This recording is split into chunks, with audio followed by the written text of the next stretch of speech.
Happy birthday, Virgo, and happy autumn. Welcome to your September 2021 astrological forecast.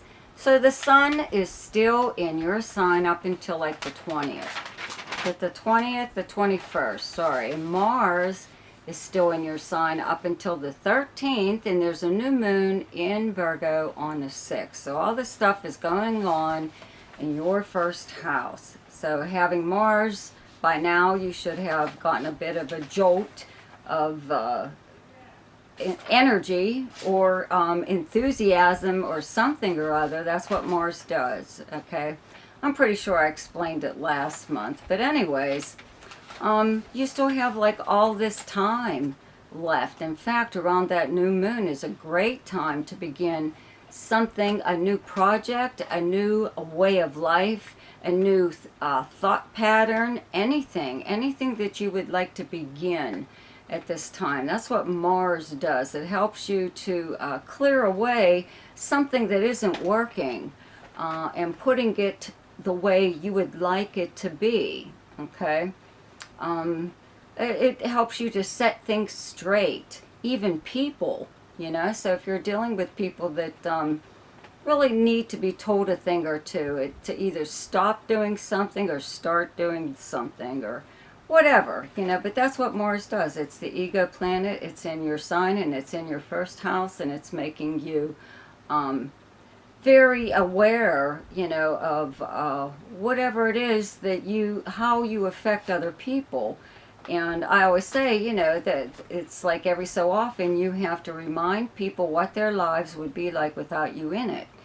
Meaning that a lot of time people just take you for granted. So, you know, this is your time to let them know or point out to people exactly what your accomplishments are and the great things about your own personality. And it sounds like you're being very egotistical and really like mouthing off about yourself, but you know what? That's what Mars is for, okay? It doesn't happen all that often, about every 2 years.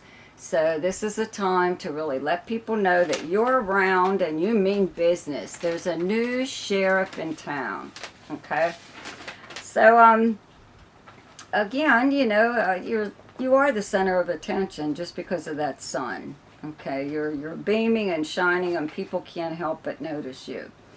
So by the time the full moon, okay, rolls around on the 20th, the full moon is in Pisces, your opposite sign. It falls in your 7th house. So by the time this full moon comes along, the sun is just like kind of leaving your sign and going into Libra, into your 2nd house, and Mars has already left your first house and moved into your 2nd. Okay, so you don't have too much really happening here to really deal with. You know, your 7th house is your close relationships and even just friendships or romantic or business partnerships, and it's the house of arrangements and agreements, and even the written word, like contracts of some kind, you know. So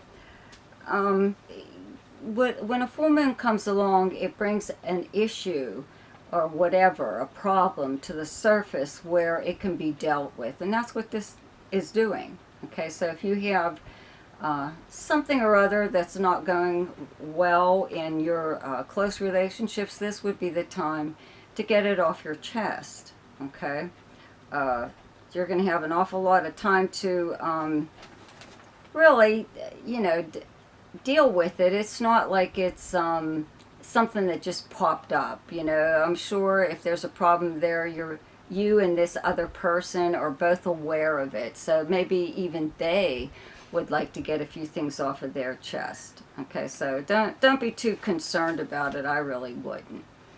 Okay, so then everything kind of like moves into Libra.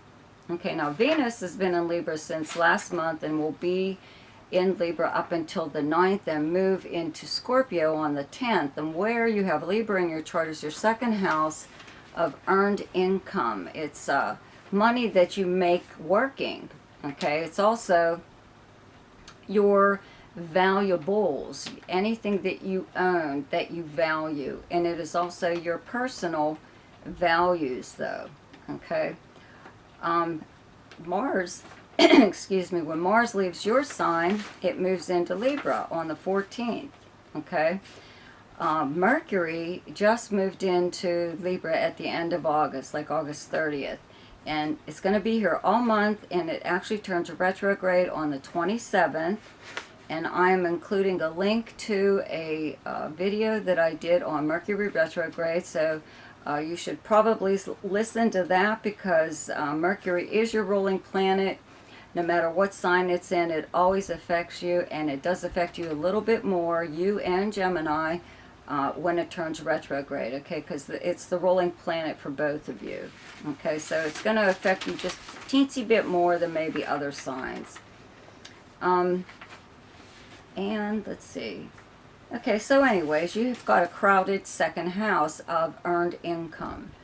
Having Mars here really energizes this area. It makes you want to bring in not just more money, it could be an extra or an extra source of income, some new source to create something. If you haven't done that already, that's kind of like the goal there is now, is to create another source of having money come in some way or other.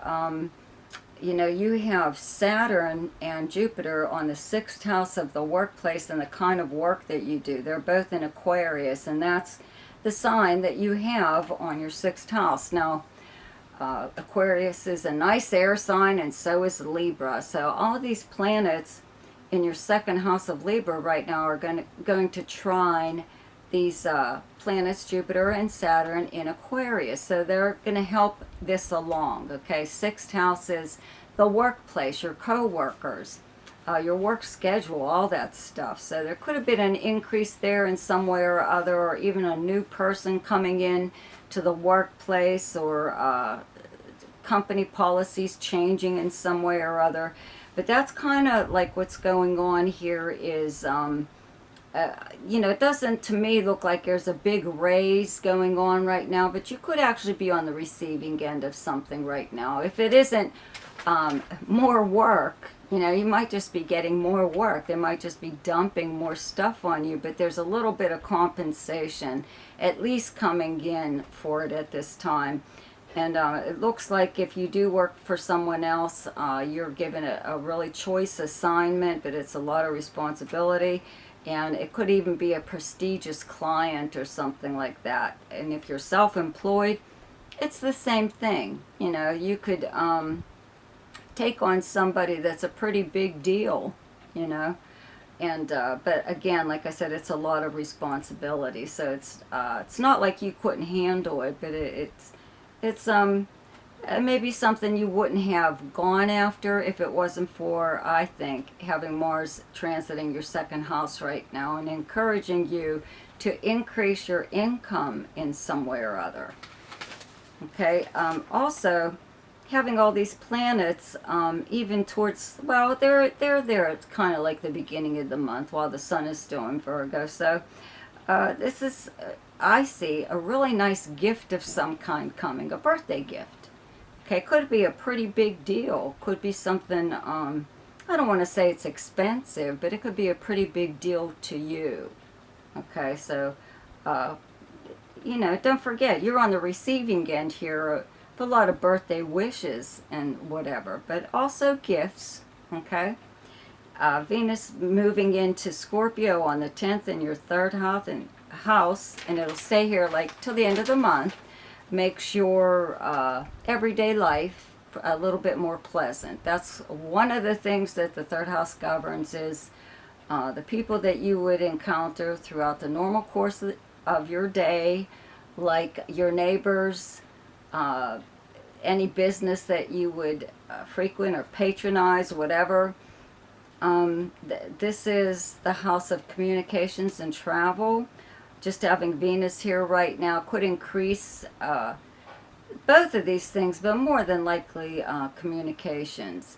3rd house is also regular postal mail and email, voice message, text message, but it's regular postal mail. So maybe you'll even get a card or something in the mail, a birthday card, okay, or any kind of card, but you know, some kind of birthday wish. Okay? So the best time to do something each month is when the moon is in your own sign, and the moon is in Virgo on the 5th, 6th, and 7th. The best time to lay low is when the moon is in your opposite sign, and your opposite sign is Pisces, and those dates are the 18th, 19th, and 20th. The best time for romance, recreation, creativity, fun, any kind of speculation or gambling, and anything to do with children is the 12th. 1st, 2nd, 3rd, 14th, 15th, 16th, and 28th. The best time for money is the 8th, 9th, 21st, 22nd, and 23rd. The best time for your career is the 26th, 27th, and 28th. And the best time for communication and travel is the 10th, 11th, 23rd, 24th, and 25th. So, happy birthday. I hope you enjoyed your forecast for September. I'd like to thank all my subscribers right now for subscribing and liking and sharing my videos. And if you haven't subscribed to my channel, why don't you click on that subscribe button right now and check out my weekly forecast. Check out Ask Me a Question. It's in the description box below there, along with a link to my website if you would like to have your personal chart done, because this is just a general forecast and you would have to have your personal chart done to get it to be more specific. Okay? So, I will see you next week. Goodbye.